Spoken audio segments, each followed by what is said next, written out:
Hi guys, എല്ലാവർക്കും Jesus youth കെയർഡോസ് buds ഒരുക്കുന്ന പുൽക്കൂടിലേക്ക് ഒരു തീർത്ഥാടനത്തിന്റെ 4ാം ദിവസത്തിലേക്ക് സ്വാഗതം.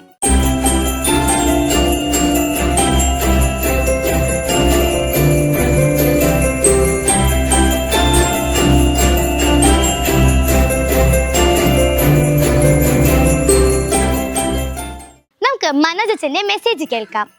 ഹായ്, ഇന്ന് 4ാമത്തെ ദിവസം നമ്മൾ ഈ പുൽക്കൂടിലേക്കുള്ള യാത്രയിൽ നമ്മൾ ചിന്തിക്കുന്ന ഒരു കാര്യം, പരിശുദ്ധ അമ്മ മാലാഖയോട് തിരിച്ചൊരു വാക്ക് പറഞ്ഞു, ഇതാ കർത്താവിൻ്റെ ദാസി. എന്തുകൊണ്ടാണെന്നറിയോ പറഞ്ഞത്? കാരണം ദൈവത്തിൻ്റെ വാക്കിൽ വന്ന് മാലാഖ പറഞ്ഞപ്പോൾ അത് തൻ്റെ ജീവിതത്തിൽ അത് ദൈവത്തിൻ്റെ പദ്ധതിയാണെന്ന് തിരിച്ചറിഞ്ഞപ്പോൾ അമ്മ പറഞ്ഞു, മാതാവ് പറഞ്ഞു, ഇതാ കർത്താവിൻ്റെ ദാസി. സഹനങ്ങളാണെന്നും വേദനകളാണെന്നും ഒക്കെ മാതാവിന് അറിയാം.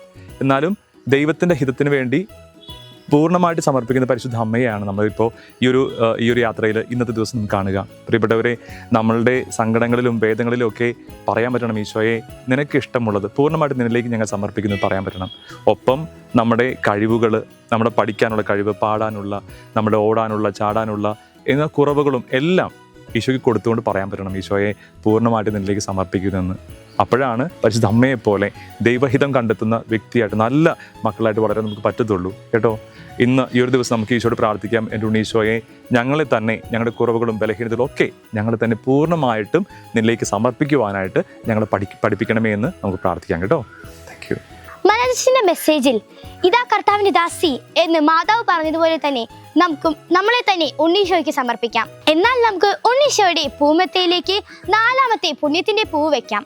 ഹായ് കൂട്ടുകാരെ, ഇന്ന് മനോജൻ മറ്റുള്ളവരെ സഹായിക്കാൻ വേണ്ടി നമുക്ക് പറഞ്ഞു തന്നു. നമുക്ക് എപ്പോഴും ഒരു ഹെൽപ്പിംഗ് മെൻറ്റാലിറ്റി ഉണ്ടാവണം. അത് നമ്മുടെ വീട്ടിലാവട്ടെ, സ്കൂളിലാവട്ടെ, പ്രായമായവരെയും എല്ലാവരെയും നമ്മൾ ഒരുപോലെ കണ്ട് സഹായിക്കേണ്ടതുണ്ട്. അപ്പോൾ ഇന്നത്തെ നമ്മുടെ പുണ്യമാണ് സഹായം. ഞാൻ ഇവിടെ ഇന്ന് ഒരു യെല്ലോ പൂവാണ് ഉണ്ടാക്കി വെച്ചിരിക്കുന്നത്. അപ്പോൾ ഞാൻ അതിൻ്റെ ഒരു പെറ്റലിലേക്ക് സഹായം എന്ന് എഴുതാൻ പോവാണ്. അപ്പോൾ ഞാനിവിടെ സഹായം എന്ന് എഴുതിയിട്ടുണ്ട്. ഇനി ഞാൻ ഇത് നമ്മുടെ പൂമെത്തയിലേക്ക് ഒട്ടിച്ചു കൊടുക്കാൻ പോവാണ്. അങ്ങനെ ഉണ്ണീശോയുടെ പൂമെത്തയുടെ 4ാമത്തെ പൂ റെഡിയായി കഴിഞ്ഞിരിക്കുന്നു. നിങ്ങളെല്ലാവരും ഇന്ന് പൂവുണ്ടാക്കി വെച്ചിട്ടുണ്ടായിരുന്നു എന്ന് ഞാൻ വിശ്വസിക്കുന്നു. നാളെ തൊട്ടും നമ്മൾ ഇതുപോലെ തന്നെയായിരിക്കും. അപ്പോൾ നാളെ കാണാം. ബൈ. സുഹൃത്ത് ജപത്തോടു കൂടി ഇന്നത്തെ നമ്മുടെ പ്രോഗ്രാം വൈൻഡപ്പ് ചെയ്യാം. നമുക്കിന്നത്തെ സുഹൃത്ത് ജപം ഏറ്റുചൊല്ലാം.